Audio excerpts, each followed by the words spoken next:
Drake Maye leads our quarterback rankings for week 12, while Lamar Jackson and Jared Goff are primed for big bounce back games this weekend. We reveal our full quarterback and tight end fantasy rankings for week 12 on today's episode of Locked On Fantasy Football.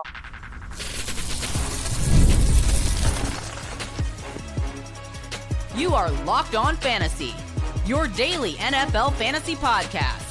Part of the Locked On Podcast Network, your team every day. Welcome to Locked On Fantasy Football, part of the Locked On Podcast Network, now the #1 sports podcast network. I'm one of your co-hosts, Michelle Magdziuk, and when I'm not doing this, I'm a researcher and fantasy analyst with NFL Network. And I'm your other co-host, Vinnie Iyer. When I'm not doing this, I'm writing about NFL fantasy and betting for sportingnews.com. Today's episode is brought to you by FanDuel. Right now, new customers can bet just $5, and if your bet wins, you'll get $300 in bonus bets to use across the app. Today, we're getting into our positional rankings for week 12. We're getting closer and closer to these fantasy playoffs, so every week matters so much. We're going to try to help you get most prepared that you can before this Sunday. Now, let's start with our quarterback and tight end rankings today, like we always do. And starting right at the top with quarterback, our consensus quarterback 1 this week is Drake Maye against the Bengals. I have him ranked as my #1 quarterback, and you have him at #2, just behind Jalen Hurts. I have Hurts at 3. I have Lamar Jackson at 2. Yours goes Hurts at 1, Maye at 2, Lamar Jackson at 3. It's been, the last few weeks hasn't been like huge for Drake Maye. A couple tougher matchups against the Falcons and against the Jets and Buccaneers. But I think this week against the Bengals, he's just going to go off. So I love him this week. Yeah, my only concern is Trayvon Henderson is starting to steal Sure. touchdowns, which wasn't happening early in the season. They weren't really running the ball in. And at least Henderson gave him an opportunity with a receiving touchdown, right? That was nice. I was a little bit worried there was going to be a Henderson hat trick and nothing was going to be there for Drake Maye, despite him playing really well against the Jets. And that can happen from game to game, and you just don't worry about it too much. The question is, was the guy still playing well? And Drake Maye certainly was doing that, just didn't get the touchdowns. And usually those things even out. I think there'll be touchdowns this week against the Bengals. We know they give it up to downfield wide receivers. We know they give it up plenty to tight ends. So there should be the means to getting those 2 touchdowns this week. I think it could come with 300 yards easily against this team. There's no reason to think that the Patriots won't move the ball all game long against the Bengals. There's just no reason to think the Bengals can stop them. So really it's about Drake Maye. How many touchdowns can he score in this game? And will Joe Flacco really do anything? I mean, they weren't all that competitive last week. There's no Jamar Chase in this game. So that's the only thing. Will they step off the gas? Will they be run heavy in the second half? Will you get those multiple touchdowns and 200 yards before Drake Maye exits? And look, if Drake Maye doesn't have to run a lot, then you're losing some of his scoring. But this is just picking nits here. This is a really good matchup. And then the other thing is Jalen Hurts. Look, it's been rough for him, but that matchup against the Cowboys this week is fantastic. So slightly better matchup. Maybe there'll be a little bit more resistance from Dak Prescott and that offense on the other side and causing Jalen Hurts to keep compiling. So that's the only reason why I have Hurts ahead of Maye this week. Yeah, and I think that's completely fine. I have him at 3, so it's not like I have him far behind. Now, at 4, we both have Josh Allen. He has a very hard matchup in Houston this week, but it's Josh Allen. Like you're going to play him. He just scored 6 touchdowns. Don't worry. I was facing him in 2 of my 3 main leagues. I wasn't going crazy at all. At 5 and 6, we have the same quarterbacks, opposite order. I have Jared Goff at number 5 against the Giants playing at home. And then Matthew Stafford against the Buccaneers. You have Stafford at 5, Goff at 6.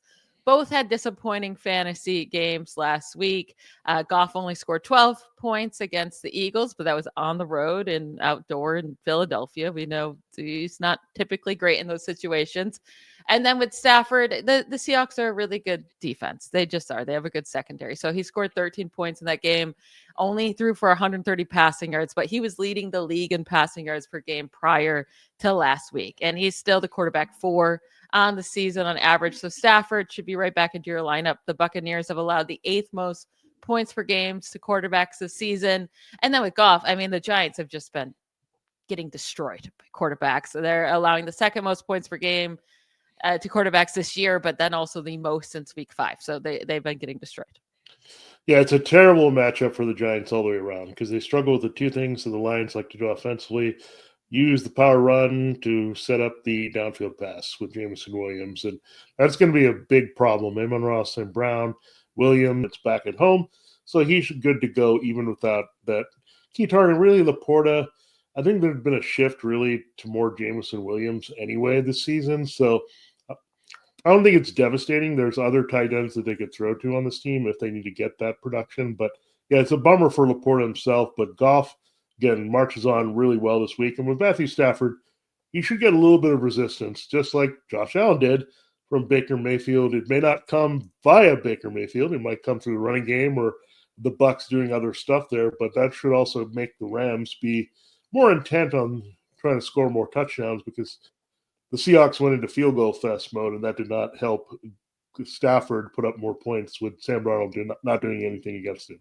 Yeah, absolutely. Now, with Jared Goff in that same game, we have Jaxson Dart. If he comes back, we have him right up there in the rankings. You have him at 7. I have him at 8, just behind Patrick Mahomes at number 7. But Jaxson Dart, hopefully he comes back for this game. It would make things a lot more exciting, too, for Jared Goff and that Lions offense, right? If Jaxson Dart can be out there and scoring points. But Dart has averaged the second most points per game among quarterbacks in starts this season, behind only Josh Allen. The Lions have allowed the 11th most points per game to quarterbacks this season. I mean, his last 5 starts, 23 points, 28, 20, 27, 27. Like, he's been consistently great. Doesn't matter who he plays. But this is a good matchup in a dome, and we expect the Lions to put up points. So Jaxson Dart will have to as well. So hopefully he can come back. But it looks like it's trending that way. Now, I am much higher on Dak Prescott and Baker Mayfield than you this week. I have Dak at number 9 and Baker at number 10 to close out my top 10 there. And you're just lower at number 13 for Dak and 15 for Baker. I get it. Both have pretty tough matchups. Dak will be facing the Eagles, who have been stingy, but I think Dak at home is going to be on fire in this game. We just saw him put up 4 touchdowns last night with 0 interceptions. And then with Baker, it wasn't a huge game against the Bills, only 17 points. He had those 2 turnovers. That last one on the last drive, he was just trying to get anything done. I think he'll be okay against the Rams. So that's why I have him at number 10. Yeah, it'll be okay. It's just hard to go in and face that Rams defense and expect a lot, especially where I thought Darnold might be doing more. And I think the big thing that really hurt Darnold again was the stalling of those drives and settling for field goals and not having enough touchdown opportunities there. So we'll see if that comes back to haunt Mayfield in this game. Now, Dak Prescott, look, I'm a little bit wary. The first game was an absolute clunker. That was in Philadelphia way back in week 1. So things have changed quite a bit since then. You're right. Dak Prescott, a little bit more comfortable at home. If this game was in Philadelphia, I would take him off the radar and say you can't play him at all. So I'm just being a little bit careful because, again, they faced Max Crosby, 1 pass rusher, 1 defensive player last week, and he did make a play early in the game. This is the Eagles. Jalen Phillips looks like he's on fire already. Jalen Hunt can also put some pressure on this offensive line. So I'm just a little worried that Dak is going to be limited like 215-2, and I think there's a chance some of these guys we talked about ahead of him are going to have some big games this week. So that's why he's a little lower than the rest. But if you got Dak as your top option, you got to play him this week. Yeah, one guy you have higher than both of those guys is Caleb Williams. You have at your quarterback 9. I have after those guys at quarterback 12. He gets the Steelers, who, like, on the season have given up a lot of points per game to quarterbacks, but as of late, not really the case. They've gotten much better. Held Daniel Jones to 14 fantasy points, Justin Herbert to 14.7, and then Joe Flacco last week had 9.8 fantasy points. So their defense has stepped up. I just don't trust Caleb Williams. He scored, he had a couple good games there in week 9 and 10, came back down crashing at 10 points. So he's too hit or miss for me. And I think the Steelers defense has started to get it together. So that's why I'm a little bit lower. I think he's playable, but I'm definitely nervous about it.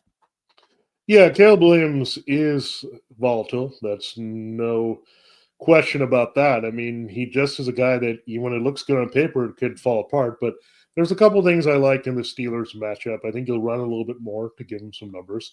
The Steelers are not very good against the tight end, and wide receiver Rome Odunze's ilk stretching the field. So those two things help. Plus, he's at home.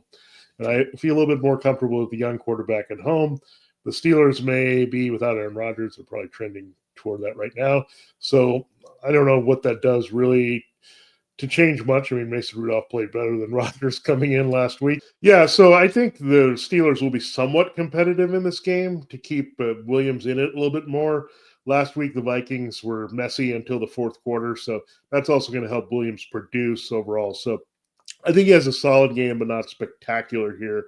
And the difference between him and Prescott and Mayfield may not be all that much this week. Now, we're both expecting Patrick Mahomes to bounce back. Sam Darnold to have a little bounce back, hopefully, as well. They both have good matchups. So we'll hit on those two and then talk about the rest of our quarterback rankings and get into tight end rankings right after a quick break. All right, this episode, Locked On Fantasy Football, is brought to you by FanDuel Sportsbook. The NFL is going into Week 12. The NBA is in the NBA Cup season. There's no better place to get into the action than FanDuel, the official sports betting partner of the NBA, and where you want to do all your NFL betting as well. Even if you miss the start of a game or want to ride the hot hand, FanDuel has live bets on everything from who will score next to fourth quarter comebacks. Plus, you can even combine your live bets into same-game parlay for a shot at a bigger payout. It keeps every game exciting, especially when your team's making that late push. Right now, FanDuel is giving new customers $300 in bonus bets when your first $5 bet wins. So head to FanDuel.com to sign up, play your game with FanDuel, the official sports betting partner of the NBA. All right, Michelle, it's time to continue the show, dive a little bit deeper into our quarterback rankings. We're crossing over from the QB1s, the top 10/top 12, into players that are more deep league plays and maybe super flex. Now, Patrick Mahomes and Sam Darnold, it was brutal last week. Both were on the road. Both played tough pass defenses. Mahomes just couldn't get it done against the Broncos, who shut down basically Rashee Rice and Xavier Worthy. Travis Kelce was really the only source of points there. Now you have Sam Darnold, who couldn't really push the ball into the end zone and struggled and had a lot of bad turnovers against the Rams. So who do you feel better about this week? Would you play both? I mean, I think Mahomes might have to throw much, but Darnold has a much better matchup. Yeah, I much prefer Mahomes because the last 2 weeks it's been bad for him, but two of the tougher matchups for fantasy quarterbacks this year. The Broncos, the toughest one, and the Bills are top three toughest for quarterbacks as well. So, you can kind of say, and both of those were on the road. Now he gets to come back home against the Colts. You expect the Colts to be able to put up points against the Chiefs. So it's actually going to force him to go back and forth. And I think he gets back on track. The Colts are above average against quarterbacks this year, but not as scary as the Bills or Broncos. That's for sure. And the Titans have allowed a few more points per game than the Colts this year, a couple more points per game. But Darnold has had fewer than 9 fantasy points in 3 of the last 4 weeks. The only game that he had higher than that, and it was a huge game, 27 points, was against that terrible Commanders defense. So I think he is an option in 2 quarterback leagues, or, maybe if you're struggling in 1 quarterback. I do have him at quarterback 13. I don't feel great about it. You have him at 10, so you're higher. You have Mahomes at 11, but I have Mahomes all the way at quarterback 7 this week. Yeah, Mahomes should come through. I'm just not sure about the ceiling. Will they run the ball a little bit more against the Colts? I think what changes the matchup a little bit is Sauce Gardner probably can take out at least one of his wide receivers this week. Then he'll be with Kelce and whoever's left, probably Rashee Rice with a big slot. Now, that's enough here to get the job done. I just don't see a massive game necessarily from him. I think they're going to have to run the ball a little bit against the Colts to win that. So it's pretty close. Sam Darnold's going to have to get his points early, and he's done that, right? He's come out firing in games against lesser opponents, so I think that's what they'll do. They're, again, old-school Seahawks. They pass to score early, and then they run to win later with Kenneth Walker and Zach Charbonnet, so I think you'll see that formula here. So if Sam Darnold doesn't get early, then I would panic about his numbers. Again, another volatile quarterback that you're playing week after week based on kind of the offensive play calls and his kind of mindset from game to game. Now, Brock Purdy will be back, or he just had 3 touchdowns in his first game back. Very nice against the Cardinals defense. So that was great. But this week he gets the Panthers. It's a tougher matchup. The Panthers are pretty stingy against fantasy quarterbacks, allowing just 14.5 points per game this season to the position, 7th fewest in the league. But you have them at quarterback 8 this week against the Panthers. I have them at quarterback 11. So we both have them as a top 12 play, even though it is a tougher matchup. But with all those weapons of Christian McCaffrey and Kittle and Ricky Pearsall, like I still think he's going to throw at least a couple touchdowns in this game. Yeah, you just might need Kittle and McCaffrey again to get it done. That's all he might need. And the Panthers really stink against both of those things. Covering tight ends, covering backs who are explosive out of the backfield. McCaffrey and Kittle qualify as those type of players. And look, there wasn't much else. The wide receivers were disappointing. Ricky Pearsall, first game back, he was almost non-existent. I can't say I'm banging the table for these receivers this week. It's going to be more spread around. But Kittle should smash this Panthers defense all over the field. It's at home. McCaffrey should also have great success in the open field after the catch. So it's going to be maybe a carbon copy of what we saw from the Cardinals game, and that was just fine for Brock Purdy. I think you can get multiple touchdowns easily. And we did see that this offense operates crisper. It's more explosive. It's more fun to watch and more executing in the red zone with Purdy in there. And we saw that all come to fruition. This is why he's so much better for this offense than Mac Jones, who's good. He has a high floor, but he can't give you the same ceiling Brock Purdy has. And I think Purdy's definitely playable here with these weapons, and hopefully he'll get some better health here with a Brandon Ayuk sighting late in the season. That would make it really great for him if he can put up those numbers. It really would. And like, he really didn't have to, they stopped throwing the ball by the fourth quarter. They were up by so much against the Cardinals. Now, Jacoby Brissett for the Cardinals in that game had 452 passing yards, which really helped his fantasy day at 22 points, 2 passing touchdowns, 2 interceptions, though. He gets the Jaguars this week, which we were thinking is a good matchup, but they just stopped Justin Herbert and the Chargers offense. They do have 10 interceptions this season, tied for second most in the NFL. So you have him at quarterback 12. I have him at quarterback 15. I think it's slightly risky, but I do think he's a viable streaming option this week. Yeah, when you look at this, I mean, Jacoby Brissett, the Jaguars give up a lot of points to quarterbacks in general, and they're still pretty high up there despite Justin Herbert having the trouble. And look, the Jaguars' best performances, right? They took down the Chiefs. They took down the Chargers. These were at home. They're a different team on the road. The desert tends to be a trap for both offenses and defenses who are not used to making that transition out there. It's a long trip out there to Arizona. Brissett, they're not going to go away from this, right? I know it didn't work with the victory against the 49ers, but this is what they have to do at this point. Their running game with Bam Knight, probably not going to go very far against the Jaguars run D, but they could get Marvin Harrison Jr. back from his appendicitis bout last week. If that's the case, then you'd have Michael Wilson red hot, Trey McBride, and Harrison all together, maybe on the same page with the best quarterback play they've had this year. I hate to say it, but Brissett is at least facilitating these guys, getting the ball downfield. So I love this offense to be aggressive and pass a lot more without Kyler Murray in there, and I think that's going to benefit all the receivers against the Jaguars. It's a great matchup for Trey McBride, great one if Harrison can go, and then Michael Wilson should stay hot as well in this game. Now, very quickly, these 3 guys, tell me who you'd prefer to play and feel most confident in. Daniel Jones against the Chiefs in Kansas City, Bryce Young against the 49ers, or Jordan Love against the Vikings.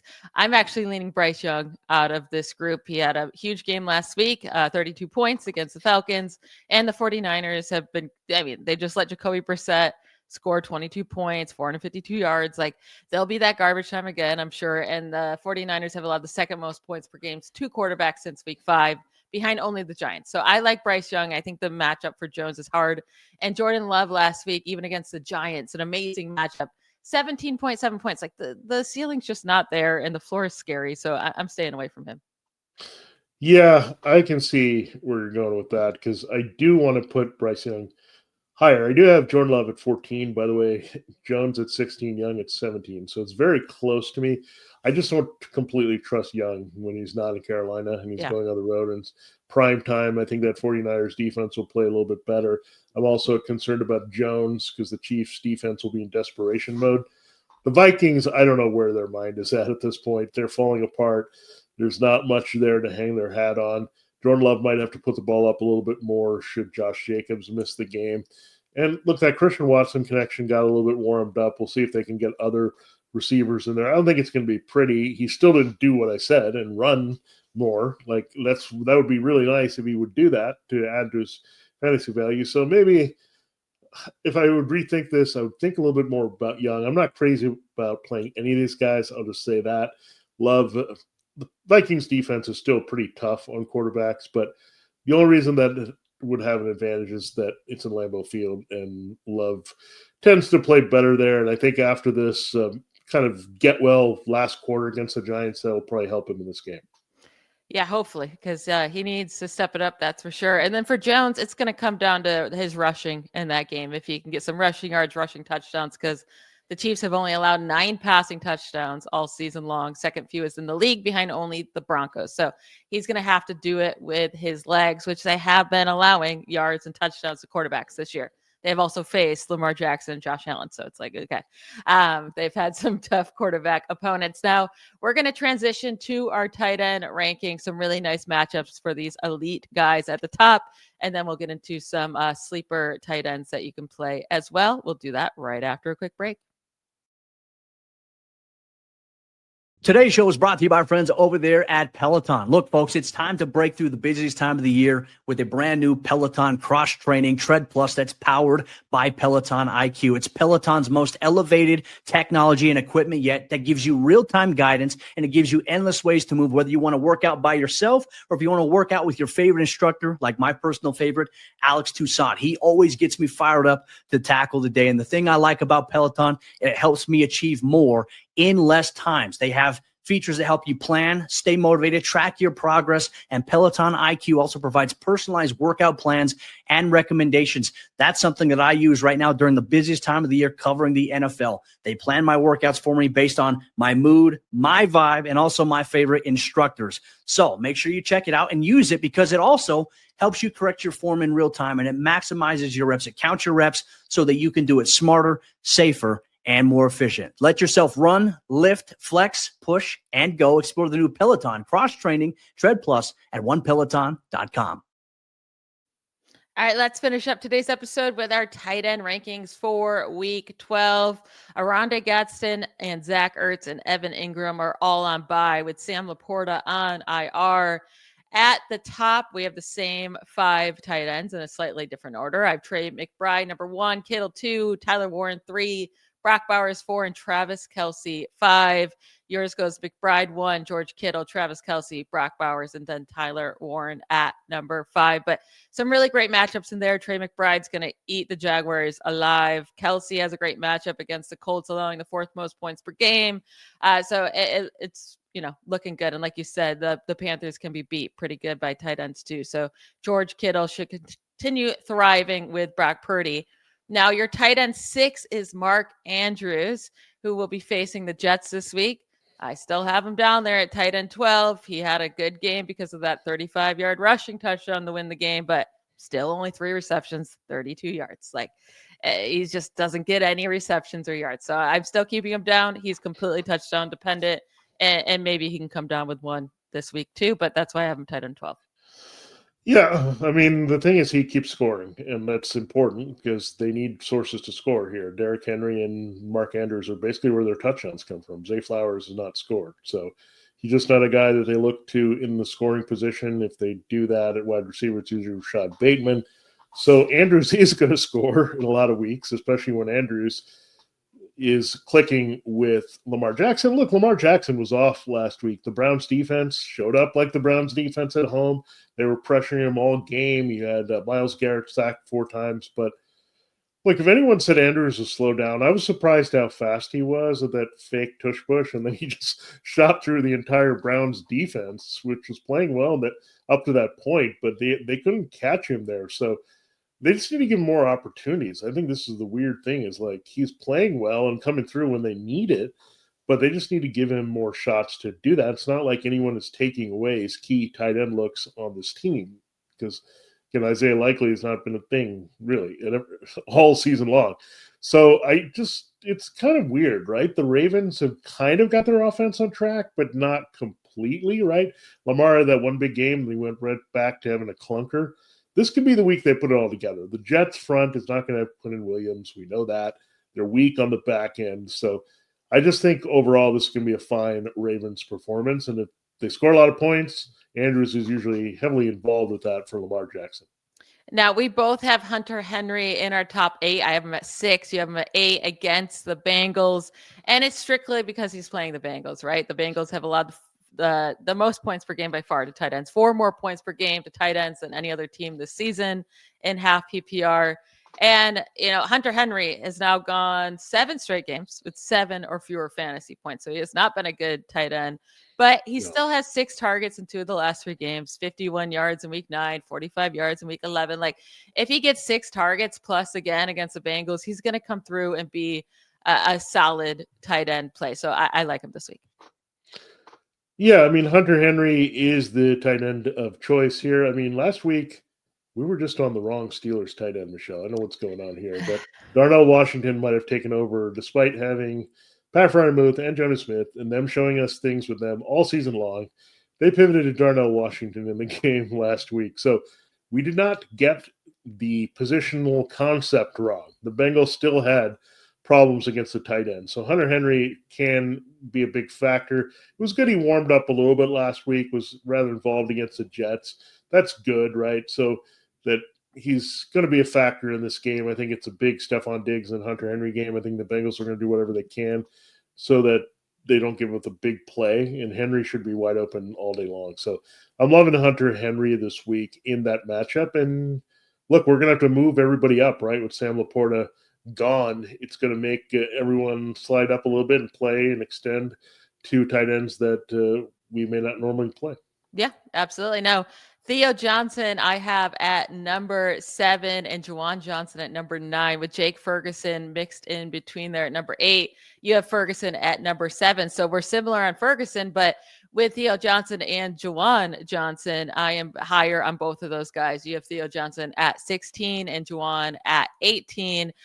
I like the matchups. They're fine, right? With Theo Johnson, it's middle of the pack against the Lions, but Theo Johnson was thriving with Jaxson Dart in 3 of the 4 games before week 11. That connection really wasn't there with Jameis Winston. But if Jaxson Dart is back, then I want Theo Johnson in my lineup. And then with Juwan Johnson, I guess on paper, the Falcons are not a good defense versus fantasy tight ends. They're allowing the 3rd fewest points per game to the position. But that's because they've only allowed 1 touchdown to tight ends all year. But in week 10, they allowed Tyler Warren to have 99 receiving yards against them. Last week in week 11, Tommy Tremble had a 54-yard reception against them. And then in week 9, Hunter Henry had 51 yards against them. So it's like they've been falling off in that area a bit, and they just really haven't played many good tight ends outside of that group. So, and I think Juwan Johnson has that connection with Tyler Shook, and without Rashid Shaheed there, he's kind of taken over that deep target role.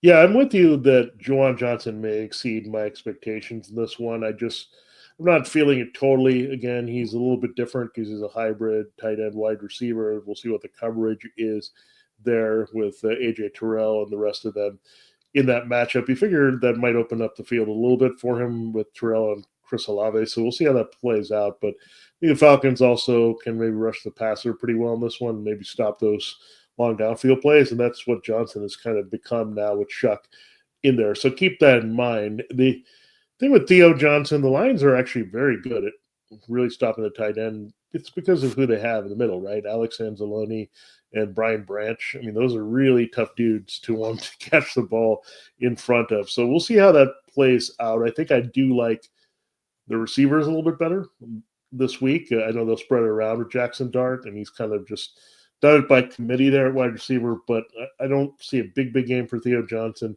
this week. Last week they had the Packers, and he got targeted a little bit late by Jameis Winston, but we didn't see necessarily that continue and produce. So I think Theo Johnson's okay if he scores a touchdown. If he doesn't, he's going to disappoint you, I think, this week.